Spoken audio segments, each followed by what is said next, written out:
आपने ट्रेडिंग के सारे टूल्स सीख लिए, स्ट्रैटेजी भी बना ली, फिर भी प्रॉफिट क्यों नहीं हो रहा? शायद समस्या मार्केट में नहीं बल्कि आपके अंदर है। आज हम बात कर रहे हैं एक ऐसी किताब की जो सिर्फ ट्रेडिंग सिखाने नहीं बल्कि सोचने का तरीका बदलने आई है। किताब का नाम है mastering the mental game of trading. लेखक हैं डेविड वीसबर्ग और स्नेहिल मिश्रा। चलिए शुरू करते हैं एक यात्रा जहां आप अपने अंदर के ट्रेडर से मिलेंगे। अध्याय 1, खुद को जानो। मार्केट खुद खुल जाएगा। हर ट्रेडर अलग होता है।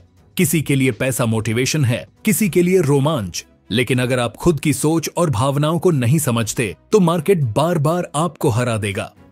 यह अध्याय यह बताता है कि सफल ट्रेडिंग की शुरुआत खुद को पहचानने से होती है। अपने इमोशंस, सोचने के ढंग और डिसीजन मेकिंग प्रोसेस को समझना ही मानसिक मजबूती की पहली सीढ़ी है।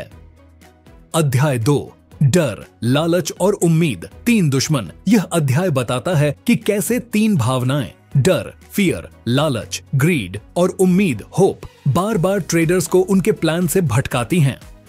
अगर आपने लॉस के डर से पोजीशन जल्दी क्लोज कर दी या प्रॉफिट के लालच में जरूरत से ज्यादा ट्रेड कर लिया तो आप पहले ही हार गए। किताब कहती है इन भावनाओं को हटाओ नहीं बल्कि उन्हें समझकर मैनेज करना सीखो। अध्याय 3, माइंड को दोबारा प्रशिक्षित करो। ट्रेडिंग में माइंडसेट उतना ही जरूरी है जितना टेक्निकल एनालिसिस।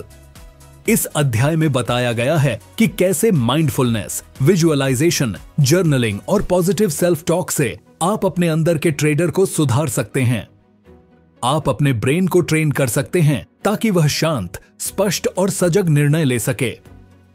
अध्याय 4, अनुशासन ही असली स्किल है। इस अध्याय में बताया गया है कि अनुशासन यानी डिसिप्लिन हर सफल ट्रेडर की रीढ़ है। स्ट्रैटेजी तो हर कोई बना सकता है, लेकिन उस पर अमल करना और बार बार एक ही प्रोसेस को फॉलो करना ही आपको विजेता बनाता है। डिस्ट्रैक्शंस जैसे अफवाहें, ट्रेंडिंग न्यूज या दूसरे ट्रेडर्स की बातों से बचना बहुत जरूरी है। अध्याय 5, हर लॉस में छिपा होता है सबक। यह अध्याय सिखाता है कि हर लॉस में सीख होती है। लॉस से डरना नहीं बल्कि उसे एक शिक्षक की तरह देखना चाहिए। आपने क्यों गलती की, उस समय क्या महसूस किया, किस फैसले ने नुकसान कराया, इन सब चीजों का विश्लेषण करें। लॉस आपके अनुभव को गहरा बनाता है। अध्याय 6, सबकॉन्शियस माइंड का खेल। यह अध्याय बताता है कि हमारा ज्यादातर व्यवहार हमारे अवचेतन मन, सबकॉन्शियस माइंड से चलता है। अगर आपने बार बार डर के कारण ट्रेड बंद किया है तो वह आदत बन जाती है।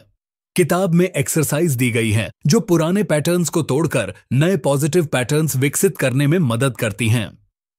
अध्याय 7, प्रोफेशनल ट्रेडर की सोच। प्रोफेशनल ट्रेडर कभी इमोशनल होकर ट्रेड नहीं करता। वो हर ट्रेड को एक स्वतंत्र घटना मानता है। न तो बीते हुए ट्रेड की जीत पर गर्व करता है, न भविष्य के नुकसान से डरता है। वो प्रोसेस में यकीन रखता है, नतीजे में नहीं। अध्याय 8, ट्रेडिंग और जिंदगी का रिश्ता। इस अध्याय में बताया गया है कि ट्रेडिंग सिर्फ एक स्किल नहीं है बल्कि आपके भीतर की असली सोच को दर्शाती है। जैसे आप जिंदगी में सोचते हैं वैसे ही आप ट्रेड करते हैं। जो अंदर डरता है वो बाहर भी ट्रेडिंग में डरता है। जो अंदर संतुलित है वही बाहर जीतता है। निष्कर्ष, इस किताब का सार है अपनी मानसिकता को बदलो, मार्केट अपने आप बदल जाएगा। ट्रेडिंग की असली लड़ाई चार्ट से नहीं दिमाग से होती है। खुद को समझिए, इमोशंस को कंट्रोल करिए, लॉस से सीखिए और अनुशासन को आदत बनाइए। खुद को जीतिए तो बाजार अपने आप झुक जाएगा।